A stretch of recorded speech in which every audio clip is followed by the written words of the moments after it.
This is a true story from my life, something that completely redefined my understanding of family and forgiveness. It's not a story I'm proud of, but it's one that needed to happen. The crystal champagne flute felt unnervingly slick in my hand, a cold counterpoint to the heat rising in my chest. We were gathered at Area, a ridiculously expensive restaurant overlooking Rittenhouse Square, for my sister Chloe's engagement party.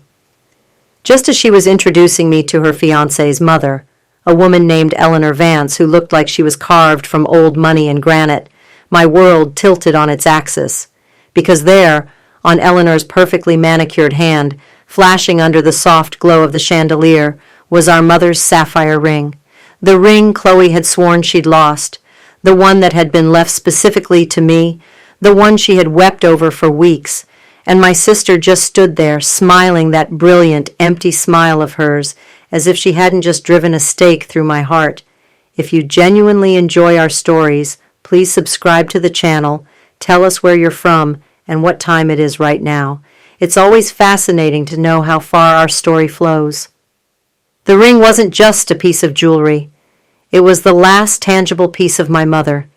It was a deep, velvety blue sapphire, the color of a twilight sky, surrounded by a delicate filigree of white gold that my grandfather, a jeweler by trade, had crafted for my grandmother. When Grandma passed, it went to Mom. It was the ring she wore every single day.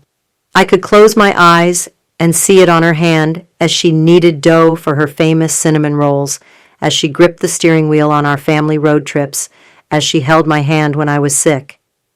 The stone was cool to the touch, a constant, comforting presence. In her will, in her own elegant handwriting, she had written a short, simple line, "For my Amelia, my steady rock, may this remind you that love is a legacy. My steady rock." It was what she called me, a quiet acknowledgement of my role as the responsible older sister, the one who fixed things, the one who held everything together while my younger sister, Chloe, danced through life like a beautiful, chaotic whirlwind. When Mom died after a brutal fight with cancer, the grief was a physical weight, a suffocating blanket. Chloe's grief was louder. It was a performance of weeping, of dramatic declarations of sorrow that drew everyone into her orbit, forcing them to comfort and coddle her.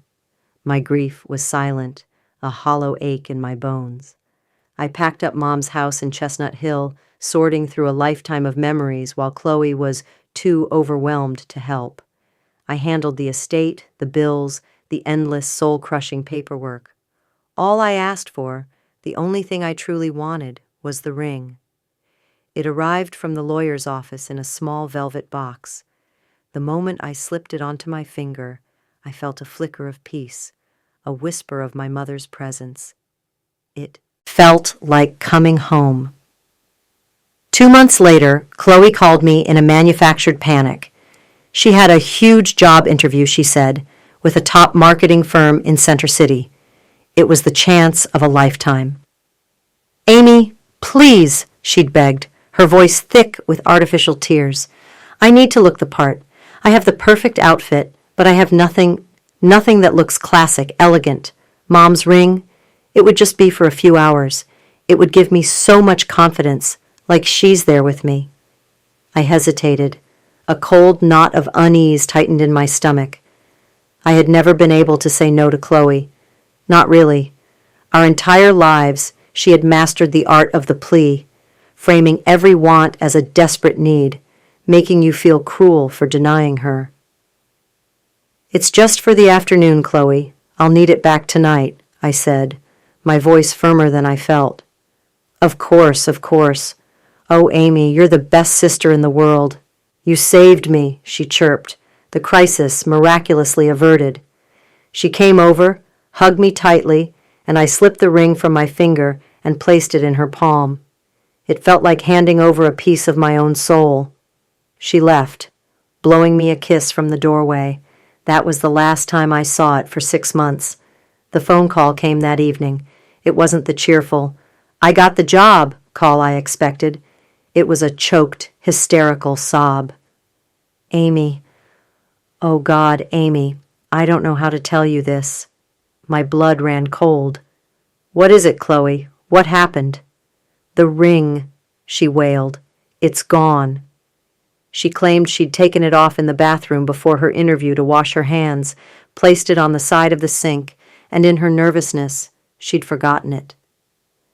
When she realized it an hour later and rushed back, it was gone. She'd turned the office upside down, filed a report with building security, but nothing. It had vanished. The story was just plausible enough to be believable, and her performance was flawless. She cried for an hour, a torrent of self-flagellation and despair. I'm so sorry, Amy. It's all my fault. I'll never forgive myself. Mom's ring. How could I be so stupid? And what was I supposed to do? I was still grieving. The thought of losing my sister on top of losing my mother was unbearable. So I did what I always did. I comforted her. I told her it was just a thing, that accidents happen, that Mom would understand. I told her we would get through it together. Every word felt like ash in my mouth. I was the steady rock, holding it together while she fell apart. But as I hung up the phone that night and looked at my bare hand, the hollow ache in my chest had a new, sharper edge. It felt like betrayal. The weeks that followed were a masterclass in Chloe's manipulative genius. She called me every day, her voice heavy with a carefully curated sadness, asking if I was okay, telling me how consumed with guilt she was. She used her grief over losing the ring as a shield, a way to garner sympathy from our entire family. Our father, always a sucker for her dramatics, called me. Be gentle with your sister, Amelia, he'd said. She's punishing herself more than you ever could. Meanwhile, something strange was happening. Chloe, who was perpetually broke and always borrowing money from me and our dad, suddenly had a new wardrobe. She was posting pictures on Instagram from weekend trips to the Jersey Shore, sipping cocktails at rooftop bars in Old City, showing off a new designer handbag. When I asked her about the job interview, she was vague. Oh, that? It didn't pan out, but I landed this amazing freelance social media gig. The money is fantastic. It didn't add up. The freelance gigs she described couldn't possibly fund this new lifestyle. The seed of suspicion, planted the night the ring went missing, began to sprout, its ugly roots twisting around my heart. I started paying attention. I noticed the way she'd quickly angle her phone away when I walked into a room, the way her stories about her freelance work had gaping holes in them. She was seeing someone new, a man named Lachlan, whose family was apparently very wealthy. She was transforming, shedding her old skin, and emerging as someone polished, expensive, and completely unrecognizable. And through it all, she kept up the charade, occasionally sighing dramatically and saying, I still have nightmares about Mom's ring. It was the casual, confident way she lied that finally broke something inside me. It wasn't just carelessness. It was a calculated campaign. I realized I wasn't just grieving a ring. I was grieving the sister I thought I had. The gnawing suspicion became a certainty. She hadn't lost the ring. She had done something with it. The only question was what. And I knew, with a chilling sense of dread, that I had to find out. My search began as a desperate, grasping hope that I was wrong. I started with the high-end consignment shops in Center City, thinking maybe she'd sold it for a quick, high-value payout. I described the ring to bored, impeccably dressed clerks who looked at me with a mixture of pity and disinterest. Nothing. My hope began to curdle into something colder, harder. The thought of a pawn shop felt sordid, a line I didn't want to cross. It meant acknowledging the depth of Chloe's deceit. But I couldn't let it go. I made a list of every pawn shop in South Philly and West Philly, areas where Chloe would never be seen, places where she could disappear and do something ugly without tarnishing her pristine image. The first few shops were a blur of fluorescent lights, dusty glass cases filled with other people's discarded hopes, and the weary faces of clerks who had seen it all. I'd show them the picture of my mother wearing the ring, my voice trembling slightly as I described it. Each shake of the head, each, sorry, doesn't look familiar, was another small death. I felt pathetic, like a ghost haunting the city, searching for a piece of my own past. By the fifth shop, a grimy place on South Street with bars on the windows, I was ready to give up. The air inside was stale, smelling of old paper and metal. The man behind the counter was old, with kind eyes that seemed out of place in such a cynical environment. His name was Sal. I went through my tired spiel, holding out my phone with the picture. I didn't expect anything. But this time Sal didn't shake his head. He squinted, leaning closer. "Wait a minute," he said, his voice a low rumble. Yeah, I remember this. A beauty, old-world craftsmanship. You don't see work like that anymore." My heart stopped. It literally ceased to beat for a second. You've seen it?" I whispered, my voice cracking. "Saw it. Sold it," he said, his eyes softening with something like sympathy. "Young woman brought it in. Pretty blonde. Said it was her grandmother's, that she needed money for rent. A real sob story." He saw the look on my face, and his expression hardened slightly. "Look, I gotta do my due diligence. She had ID, signed the paperwork. Everything was legit." "The paperwork," I breathed. "Can I see it? Please. My name is Amelia Collins. The ring belonged to my mother, Caroline Collins." Sal hesitated for a moment, then seemed to make a decision. He disappeared into a back room filled with overflowing file cabinets. The silence was deafening. I could hear the frantic thumping of my own pulse in my ears. He returned with a faded carbon copy slip. He laid it on the counter between us. My eyes scanned the paper, my vision blurring with tears. And there it was, in her loopy, instantly recognizable handwriting, Chloe Collins. The address she listed was our old family home, the one I had just finished emptying out. The date was the day after her job interview, and the amount, the price she had sold our mother's legacy for, was scrawled in the corner, $900. $900 for a ring that was appraised at over $25,000. I felt the air leave my lungs, a ragged, painful gasp. The fluorescent lights of the shop seemed to press in on me, the glass cases full of sad, forgotten things reflecting my own shattered expression. $900. That was the price of her new handbag. It was the price of a few fancy dinners. It was the price of her betrayal. Sal cleared his throat gently. "I'm sorry, miss. I sold it about a month ago. A woman came in, a real classy lady, looking for something unique for herself. She saw it in the case and fell in love with it. Paid a hell of a lot more than I gave your sister for it, I'll tell you that." "Do you know her name?" I asked, my voice hollow. "Don't recall her name," he said, shaking his head, "but I remember what she looked like. Tall, elegant, looked like she owned half of Philly." He was describing Eleanor Vance.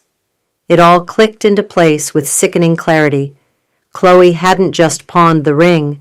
She had orchestrated its journey. She must have known the Vances frequented high-end vintage shops and pawnbrokers. Maybe she'd even steered Eleanor there herself with some sob story. It was a calculated, cruel masterpiece of deception. Sal, seeing the devastation on my face, must have taken pity on me. He went to his old copy machine and made me a copy of the pawn ticket. He pressed the warm, flimsy paper into my hand. "Good luck, kid," he said, his kind eyes filled with a sadness that mirrored my own. I stumbled out of the shop and onto the noisy chaos of South Street, the pawn ticket clutched in my fist. The world was a blur of sound and color. $900. She had sold our mother for $900. The confrontation was quiet and far more brutal than any screaming match could have been. I waited until the next Sunday, during our obligatory family dinner at our father's house in Bryn Mawr. Chloe was radiant, showing off pictures of her and Lachlan on a recent trip to Napa, regaling Dad with stories of the wineries they'd visited. She was wearing a new silk dress that probably cost more than the pawn ticket in my pocket. I waited until Dad went to the kitchen to get dessert. I walked over to the sofa where she was scrolling through her phone, a smug little smile on her face. I didn't say a word. I just placed the copy of the pawn ticket on the cushion beside her. She glanced at it, her smile faltering for a fraction of a second before she schooled her features back into a mask of innocent confusion. "What's this?" she asked, her voice light, airy. "You tell me," I said, my own voice dangerously calm. "It looks like a receipt from a pawn shop, signed with your name, for $900. Chloe's eyes darted towards the kitchen, checking to see if Dad was coming back. Then she looked at me and her expression shifted. The sweet, bubbly girl was gone, replaced by something cold and hard. "I have no idea what you're talking about," she said, her voice dripping with ice. "You're crazy, Amelia. You've been so weird since Mom died." "Don't you dare bring Mom into this," I hissed, my control starting to fray. "You pawned her ring, Chloe. You took the one thing she left me and sold it for pocket money. Just admit it." And then the performance began. Her eyes filled with tears, her lower lip began to tremble. It was astonishing to watch, like seeing an actress flip a switch. "How can you be so cruel?" she whispered, her voice breaking. "You think I would do that, after everything? I loved Mom just as much as you did. You're just trying to hurt me because you're jealous. You've always been jealous of me." At that exact moment, our father walked back in, holding a cheesecake. He saw Chloe's tears, he saw my stony face, and he immediately rushed to her side. "What's going on? Amelia, what did you say to your sister?" Chloe dissolved into full-blown sobs, burying her face in his shoulder. "She's accusing me of horrible things, Daddy," she cried. "She thinks I sold Mom's ring. She's being so hateful." My father turned to me, his face a mask of disappointment. "Amelia, what is wrong with you? Your sister lost the ring. It was a terrible accident, and she feels awful about it. Why are you dragging it up again? Why are you trying to hurt her like this?" I held up the pawn ticket. "This is proof, Dad. This is her signature." He barely glanced at it. "Oh, for heaven's sake. It's a piece of paper. It could be anything. Chloe would never do that. You're letting your grief make you paranoid. Now I want you to apologize to your sister.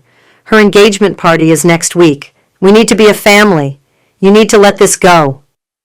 I looked from my weeping sister, so perfectly playing the victim, to my father, who was so blinded by his favoritism that he couldn't see the truth right in front of him.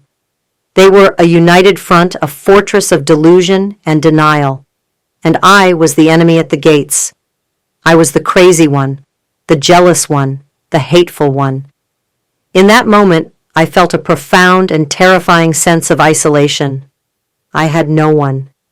No one would ever believe me. No one would ever stand up for me. Chloe was untouchable, wrapped in the love of our father and the wealth of her new family. She had all the power. She could lie and steal and destroy the things I loved, and she would always be the victim. She would always win. I looked at the pawn ticket in my hand, the flimsy evidence of her crime. I looked at her, crying her crocodile tears into our father's shirt. And something inside me shifted. The grief and the hurt didn't disappear, but they cooled. They hardened into something else, something cold and clear and sharp. It was resolve. If they wanted me to let it go, I would. I would let go of the hurt. I would let go of the hope for an apology. I would let go of the sister I thought I had. I would stop trying to convince them of the truth. Instead, I would show them. I would not just get my mother's ring back. I was going to take Chloe's perfect fabricated world and burn it to the ground. And I would do it with a smile on my face. The first step was the hardest. I had to get the ring back from Eleanor Vance. A direct confrontation was out of the question. She would believe Chloe's version of the story, and I'd be dismissed as a hysterical, jealous sister. I needed a different angle, one that played to her personality. From what Chloe had said, Eleanor was a shrewd, unsentimental businesswoman who appreciated art, history, and above all, a good investment. She wasn't sentimental, but she understood value. So I created a new persona for myself. I built a simple, elegant website for Amelia Collins appraisals, specializing in antique and bespoke jewelry. I spent a weekend populating it with well-researched articles and stock photos, making it look legitimate. Then I drafted the email. It took me 12 tries to get the tone just right, professional, respectful, and intriguing. I wrote to her not as Amelia Collins, the scorned sister, but as a specialist who had been tracking a particular piece. I explained that the sapphire ring she had recently acquired from a Philadelphia pawn dealer was, in fact, a rare, early work by a forgotten artisan from the Art Nouveau period. I fabricated a compelling history for it, weaving a story of a commission for a Philadelphia heiress in the 1920s. I told her that a private collector, a descendant of the original family, was desperately trying to repatriate the piece into their collection and was willing to pay a substantial premium for it. I was merely the broker. I knew this would appeal to her ego and her wallet. I wasn't accusing her of anything. I was offering her an opportunity. I offered her $10,000, a significant profit on what Sal had hinted she'd paid. She responded within a day, her email short and to the point. She was intrigued, but felt my offer was low given the newly discovered provenance. We negotiated. My heart pounded with every email I sent, watching my savings account dwindle in my mind. We finally settled on a price, $15,000. It was a staggering amount of money, almost everything I had, but it wasn't about the money. It was about reclaiming what was mine. I met her assistant at a bank in Bryn Mawr with a certified check. I signed a bill of sale she had drafted. In return, I was handed a small, unassuming jewelry box. I walked out of the bank and sat in my car for a long time, the box on the passenger seat. My hands were shaking so hard I couldn't open it. When I finally did, the sight of the deep blue sapphire, nestled in its white gold filigree, sent a wave of relief so powerful it almost made me sick. I slipped it onto my finger. It was home. It was cool and solid and real. My mother was with me. Now that I had the ring, the second phase of my plan began. This was the methodical part, the cold and calculated assembly of my weapon. I went to a notary and had copies made of everything. I wanted an undeniable, unassailable paper trail. My arsenal consisted of 6 key components. First, the copy of the pawn ticket from Sal's shop with Chloe's signature clear as day. Second, a certified copy of our mother's will, which I'd requested from the estate lawyer. I took a yellow highlighter and marked the single sentence, "For my Amelia, my steady rock." Third, the notarized bill of sale from Eleanor Vance, clearly stating I had paid her $15,000 for the ring. Fourth, I took the ring to a reputable appraiser on Jewelers Row and got an official certificate of its value, $28,500. The paper felt heavy and important in my hand. It was proof of the material loss, a cold number to quantify her disrespect. The fifth component was the most painful. I went through old family photo albums until I found the perfect one. A picture of my mother from the last Christmas, before she got sick. She was laughing, her head thrown back, and on her hand, the sapphire ring caught the light of the Christmas tree. It was the last photo of her truly happy, truly herself. I had it professionally reprinted on high-quality photo paper. The final piece was the packaging. I bought a beautiful, expensive gift box from a stationery store in Rittenhouse Square, the kind Chloe would love. I bought thick, creamy cardstock. On one card, I simply printed the address of the Liberty Pawn and Loan on South Street. On the other, I created a mock receipt. At the top, it said, "A gift from your sister." Below, I itemized the costs of her betrayal. Item 1-1, heirloom sapphire ring, sentimental value, priceless appraised value, $28,500 price of betrayal, pawn value, $900 cost of recovery, buyback, $15,000 total cost, your integrity. I placed everything into the box. The photo of Mom went on top. then the will, the appraisal, the pawn ticket, and the bill of sale from Eleanor. I placed the 2 small cards on top of the pile of damning evidence. The box was a perfect little coffin for her lies. For the next 2 weeks, I lived a double life. On the outside, I was the dutiful daughter and sister. I helped Chloe with seating charts for the party. I listened to her complain about the caterer and the color of the napkins. I smiled, and I nodded, and I played my part. My father praised me for finally letting things go and making an effort. He had no idea. Inside, I was a machine of cold fury, counting down the hours. Every time Chloe would look at me with that smug, pitying look in her eyes, the look that said, "I won, I always win," I would just picture the contents of that beautiful box. I would picture her face when she opened it, and I would feel that icy calm settle over me once again. The night of the engagement party arrived, a perfect, crisp October evening. I wore a simple black dress, elegant and understated, and on my right hand, where no one would immediately notice it, I wore my mother's ring. It felt like armor. The party at Aria was exactly as pretentious as I'd imagined. A string quartet played softly in the corner. Waiters in tuxedos moved silently through the crowd with trays of champagne and ludicrously small appetizers, and the air buzzed with the polite, empty chatter of Philadelphia's elite. Chloe was the star of the show, of course. She floated through the room in a shimmering white dress, her arm linked with Lachlan's, her laughter echoing a little too loudly. She was playing the role of a lifetime, the adoring fiancée, the charming future daughter-in-law, the girl who had it all. She greeted me with a theatrical air kiss.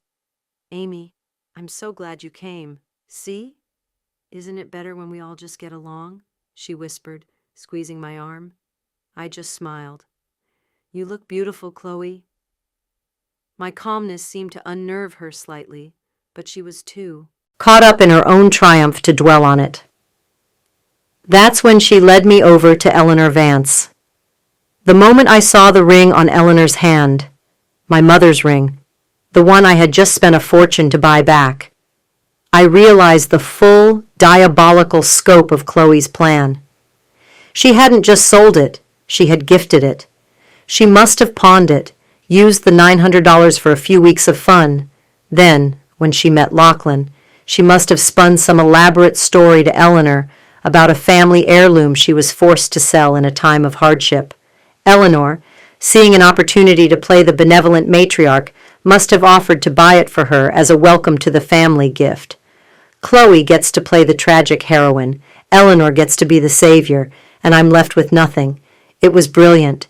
It was monstrous. My blood turned to ice water in my veins. Eleanor held out her hand. "So you're Amelia. Chloe has told me so much about you." Her eyes flickered over my simple dress with faint disapproval. "And this," she said, wiggling her fingers, "is the most beautiful ring. Chloe was so generous to pass on such a family treasure, a symbol of our new family bond." The sheer audacity of it all was breathtaking. I looked at Chloe, who was beaming, her eyes shining with unshed fraudulent tears. She was waiting for me to break, to cause a scene, to prove to everyone that I was the unstable, jealous sister she'd painted me as. So I did the one thing she didn't expect. I smiled back. I took Eleanor's hand, my thumb gently brushing over the cool surface of the sapphire. "It's exquisite," I said, my voice perfectly even. "It looks like it was made for you." Chloe's smile tightened at the edges.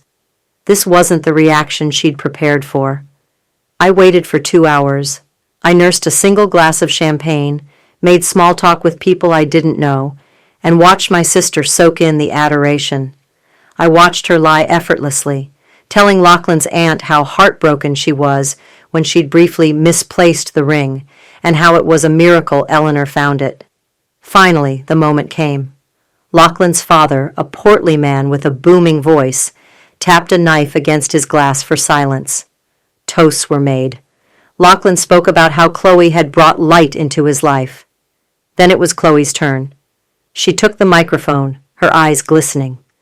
She thanked everyone, gushing about her love for Lachlan and her gratitude towards her new mother, Eleanor. "And to my own family," she said, her voice catching, "my father, who has always been my rock, and my sister, Amelia.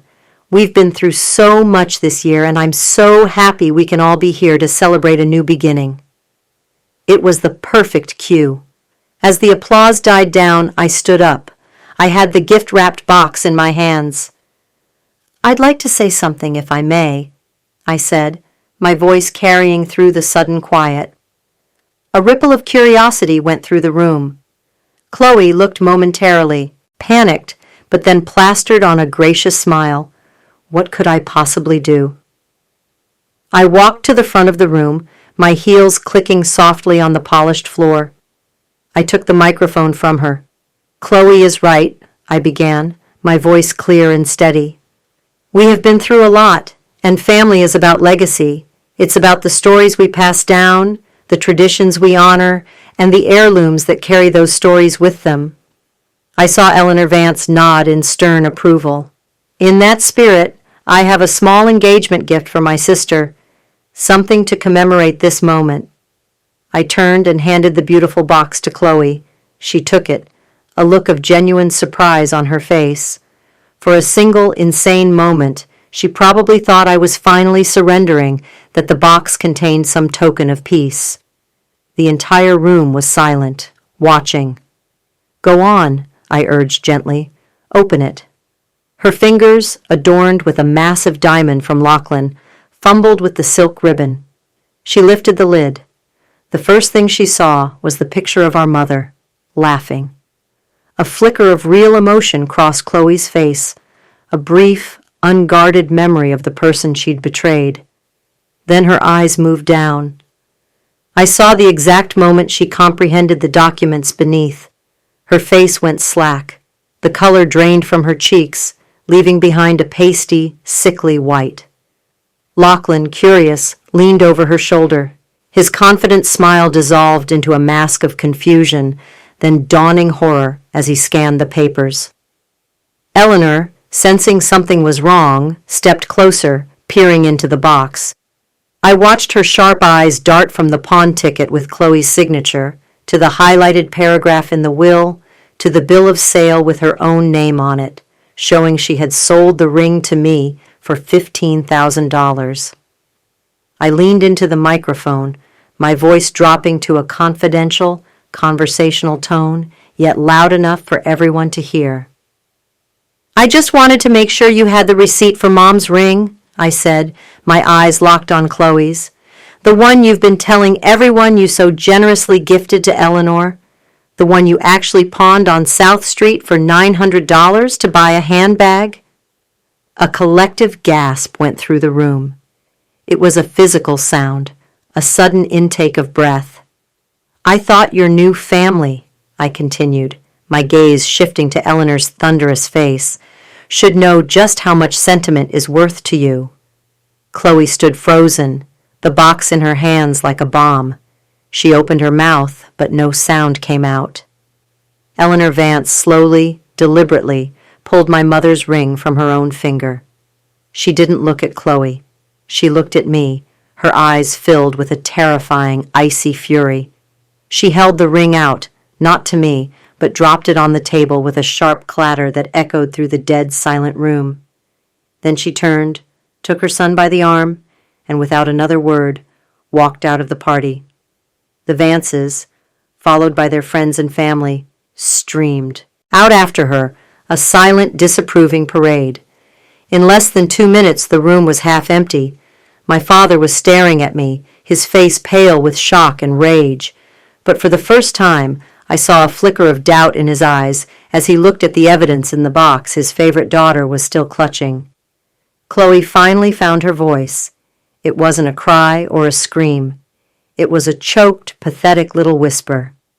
"Amelia, why?" I took my mother's ring from the table, the ring I had fought for, the ring I had paid for twice over. I slipped it onto my finger. It was finally, truly home. I leaned back towards the microphone, just for her and the few remaining guests to hear. "This is for Mom," I said. Then I turned and walked out of the ruins of her perfect life, leaving her alone in the wreckage. Months passed in silence. The wedding was, of course, called off. I heard through a cousin that the Vances had completely cut ties, their lawyers sending Chloe a series of threatening letters about misrepresentation and fraud. My father called me once, his voice tired and broken. He tried to broker a peace, to force an apology, but the words died in his throat. He couldn't deny the proof. He and Chloe are barely speaking. "He can't look at her," my cousin said, without seeing the lie. "As for me, I have never spoken to Chloe again. I have no interest in her apologies or her excuses. Some betrayals are too deep, some wounds too fundamental to ever truly heal. The silence she left behind is cleaner than the noise of her lies." Today, I'm at my mother's grave. It's a quiet spot under a large oak tree, the same kind we had in our backyard growing up. The autumn air is crisp, and the sun is warm on my face. I'm wearing her ring. I twist it on my finger, the sapphire catching the light, a deep and peaceful blue. It no longer feels like an ache or a victory. It just feels like a part of me, a legacy preserved, a promise kept. The end.